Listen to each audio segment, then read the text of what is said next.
Assalamualaikum warahmatullahi wabarakatuh. Nama saya Rena Syahrani Devi dari kelas 12 MIPA 1 SMAN 4 Kota Bekasi. Nah, kali ini saya akan menjelaskan tentang pengaruh kemajuan iptek terhadap NKRI pelajaran PKN kelas 12. Sebelumnya kalian tahu nggak sih apa yang dimaksud dengan iptek? Nah, di sini dijelasin, iptek adalah singkatan dari ilmu pengetahuan dan teknologi, yaitu suatu sumber informasi yang dapat meningkatkan pengetahuan ataupun wawasan seseorang di bidang teknologi. Pengaruhnya tuh ada dua, yaitu pengaruh positif dan negatif. Dan yang pertama, kita akan membahas pengaruh positifnya dalam aspek politik, ekonomi, sosial budaya, hukum, pertahanan, dan keamanan. Dalam aspek politik ini, pengaruh positifnya adalah adanya keterbukaan. Nah, dengan adanya keterbukaan dimungkinkan akan dapat mencegah praktik korupsi, kolusi, dan nepotisme sehingga dapat dicapai pemerintahan yang bersih dan berwibawa. Nah, yang kedua, adanya kebebasan. Dengan adanya kebebasan, dalam arti kebebasan bertanggung jawab, maka setiap orang dapat meningkatkan kualitas dirinya dengan kreativitas dalam kehidupannya, tentu saja dalam hal-hal yang positif.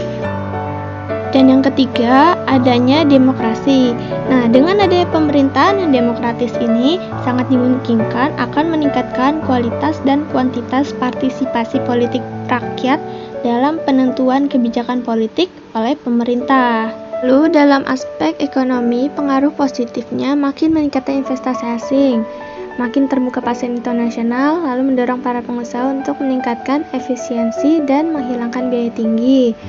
Kemudian meningkatkan kesempatan kerja, meningkatkan kemakmuran rakyat, menyediakan dana tambahan untuk pembangunan ekonomi.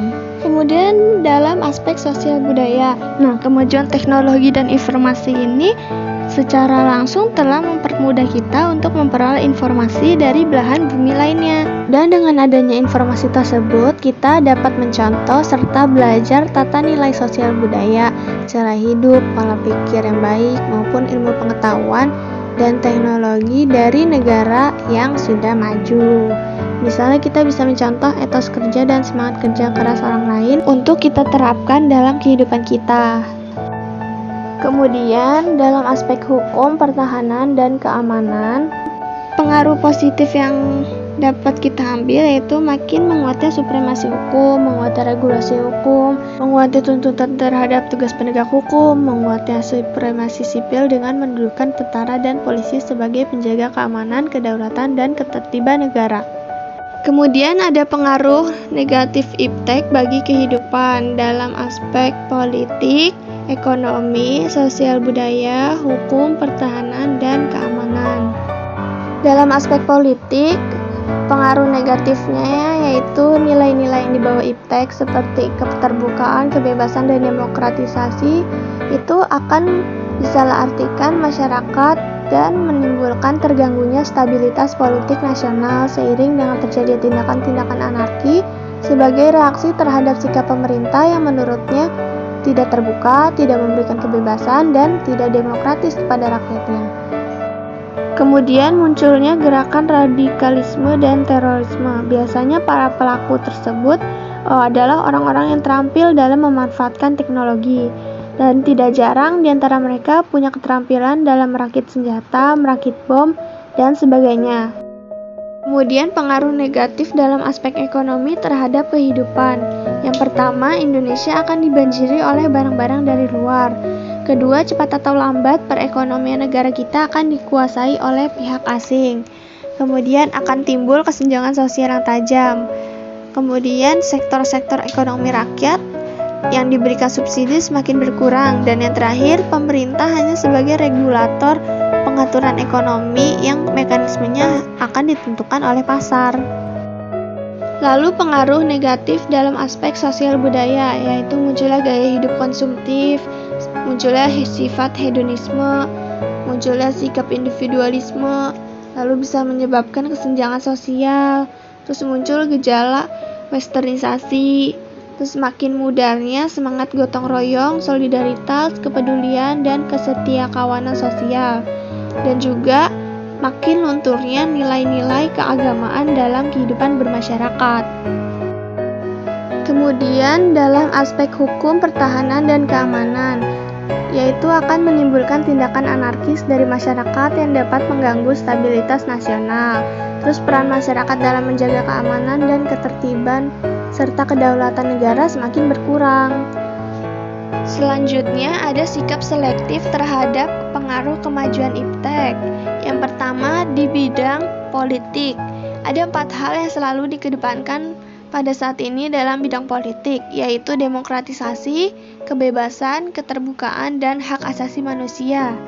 Bangsa Indonesia harus mampu menunjukkan eksistensinya sebagai negara yang kuat dan mandiri, namun tidak meninggalkan kemitraan dan kerjasama dengan negara-negara lain dalam hubungan yang seimbang, saling menguntungkan, saling menghormati, dan menghargai hak dan kewajiban masing-masing.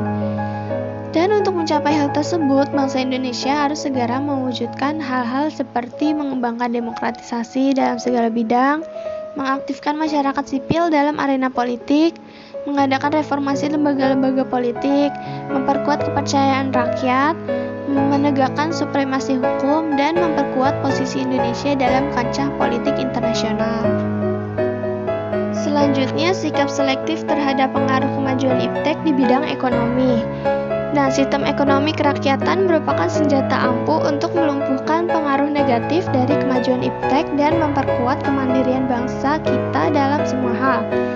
Lalu untuk mewujudkan hal tersebut, kita perlu segera mewujudkan sistem ekonomi dikembangkan untuk memperkuat produksi domestik.